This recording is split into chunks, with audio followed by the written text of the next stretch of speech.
Students, आज से हम एक नया चैप्टर शुरू करने जा रहे हैं जो कि है यूनिट्स एंड डायमेंशंस, जो है चैप्टर 1 आपका क्लास 11 का।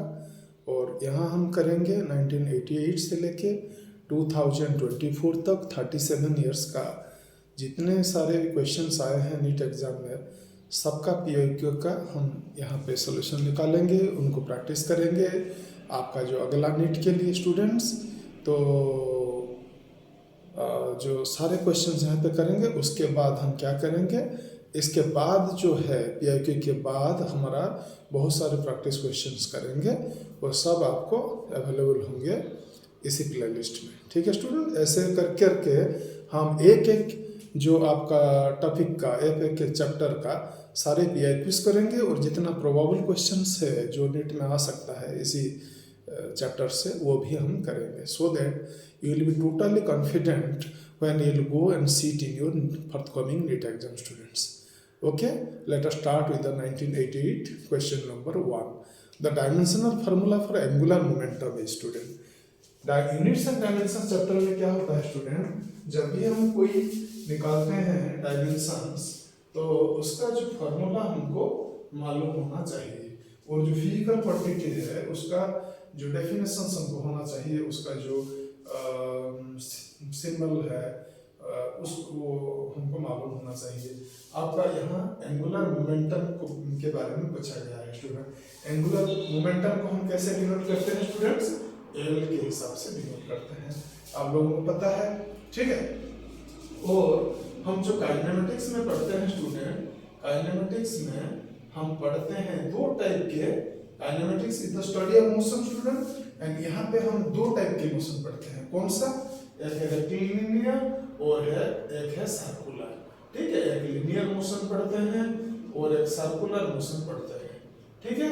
तो जो आपका डिस्टेंस होता है, यहाँ पे एंगल होता है, डिस्टेंस होता है रेक्टिलिनियर मोशन में, एंगुलर या सर्कुलर मोशन में होता है आपका थीटा, यहाँ पे एल बोलते हैं, इसको थीटा बोलते हैं। आपका स्पीड या वेलोसिटी होता है लीनियर मोशन में, यहाँ एंगुलर सर्कुलर मोशन में क्या होता है स्टूडेंट, एंगुलर वेलोसिटी ओमेगा होता है या डब्ल्यू आप लिखते हैं। यहाँ पे होता है आपका लीनियर मोमेंटम, जो होता है लीनियर मोशन में, उसका जो एनालोगस है आपका सर्कुलर मोशन में, वो होता है एंगुलर मोमेंटम। और जो मास होता है लीनियर रेक्टिलिनियर मोशन में, उसका जो एनालॉग होता है स्टूडेंट सर्कुलर मोशन में, क्या होता है, मोमेंट ऑफ इनर्शिया होता है। इन सब के बारे में हम क्लास 11 में पढ़े हैं थ्योरी पोर्शन में, ठीक है स्टूडेंट्स। तो what is momentum of a body, you tell me. Momentum जो होता है लीनियर मोमेंटम, उसको हम डिनोट करते हैं P से, और ये होता है momentum is the quantity of motion, quantity of motion contained in a body, quantity of motion contained in a body। और जो linear motion P का जो linear momentum होता है P, linear momentum को हम P से डिनोट करते हैं स्टूडेंट, और उसका जो फॉर्मूला होता है वो क्या होता है student, P equal to mv होता है। ये mass times velocity of the body होता है, ये आपका एक्चुअली एक वेक्टर होता है, वेलोसिटी एक वेक्टर होता है, मास एक स्केलर होता है। तो ये मास टाइम्स वेलोसिटी होता है, और इसका जो आपका मैग्नीट्यूड हम लेते हैं P equal to L V mass times the magnitude of the velocity, और which is we may call its speed, ठीक है। तो ये जो L है स्टूडेंट, ये क्या होता है, आपका मास का एनालॉग क्या होता है सर्कुलर मोशन में, मोमेंट ऑफ इनर्शिया होता है। और जो हमारा वेलोसिटी का जो होता है एंगुलर मोशन या सर्कुलर मोशन में, उसका जो एनालॉग होता है वो क्या होता है, एंगुलर वेलोसिटी ओमेगा होता है।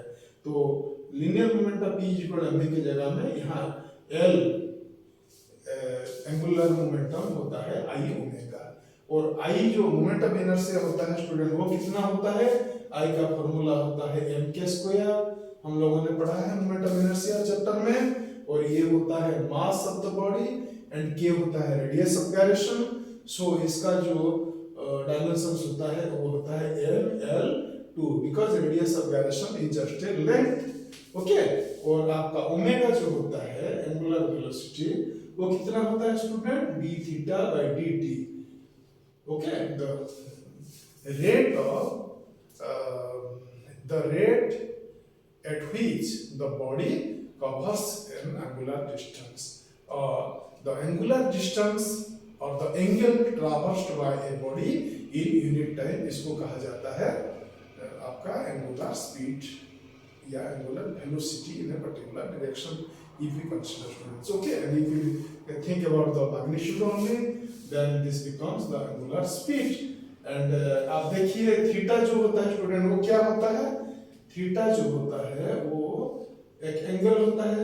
ओके, ये एंगल को सपोज हम थीटा लेते हैं, तो ये रेडियस है, ये रेडियस है, ये जो बड़ी है ऐसे मूव कर रहा है सर्कुलर मोशन में, ये एक्चुअल में एक सर्कल है और ये इसका एक छोटा सा पर्सन है। इस जो ए जो टाइम t इक्वल टू 0 में बड़ी ए में था, time t equal to t में बड़ी b में था।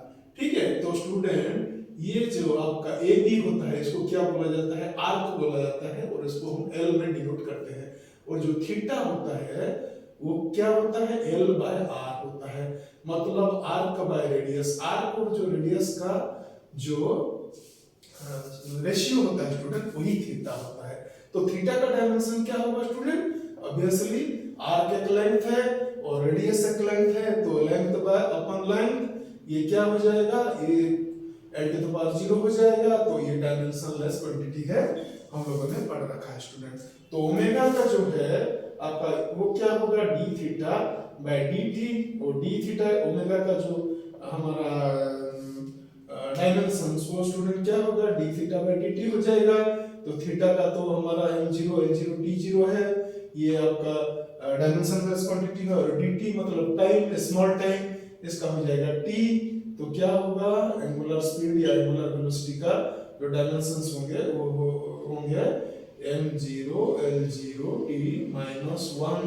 ठीक है स्टूडेंट, तो जो इधर हम लिखते हैं आपका जो एंगुलर मोमेंटम का वो जो डायमेंशंस है वो dimensions of momentum inertia into dimensions of angular speed. So student ये I का कितना हुआ है हम लोगों ने निकाला, ml2 यहाँ लिख लेते हैं, और आपका ओमेगा एंगुलर स्पीड का कितना निकला, t टू द पावर -1 निकला, तो ये हो जाएगा ml2 t -1। ठीक है स्टूडेंट्स, कहाँ दिया गया है देखते हैं हम, ml2 t -1 हमारा ऑप्शन 1 में है, तो ये ऑप्शन 1 सही है स्टूडेंट। और एक तरीका से भी हम इसको कर सकते हैं, निकाल सकते हैं स्टूडेंट। आपको एंगुलर मोमेंटम का जो फार्मूला भी याद है, वो जो सिंपल सा फार्मूला होता है हम लोगों ने पढ़ रखा है सर्कुलर मोशन पढ़ने के टाइम में, वो क्या है स्टूडेंट, एंगुलर मोमेंटम का जो फार्मूला होता है उसको तो डिनोट करते हैं हम m से, ठीक है, और उसका फार्मूला होता है mvr। बहुत सारे क्वेश्चंस हम लोगों ने इस फार्मूला से भी कर चुके हैं। ठीक है स्टूडेंट, तो आपका L का कितना हो जाएगा, अगर ये फार्मूला हम याद कर लेंगे आई ओमेगा को यूज नहीं करके, तो ये भी हम देखिए, ये मास का तो m है, डायमेंशंस v का कितना है, what is velocity of a body, that is the time rate of distance traversed by a body, how much distance is covered by a body in unit time or per second student in SI units। so ये हो जाता है L by T, V का formula होता है L by T। So V का जो dimensions है वो L का डायमेंशंस अपॉन T का डायमेंशंस, तो ये L ये है T, तो ये हो जाता है LT -1। ठीक है, तो यहाँ पे हम लिख लेते हैं LT -1, और R जो है radius of the circular motion, वो क्या है, वो भी तो एक लेंथ है, तो ये हम लिखते हैं L, तो ये हो जाता है स्टूडेंट M, और ये L into L to the power 2 and this T to the power -1। यहाँ हम बहुत जल्दी हम लोग निकाल लेते हैं एंगुलर मोमेंटम का डायमेंशन। ठीक है स्टूडेंट, जो आपको अच्छा लगे वो फॉर्मूला आप यूज करके इसको निकाल दीजिए, तो ऑप्शन 1 इसका सही रहेगा student. Thank you so much for watching this video and continue to watch the playlist students. Thank you.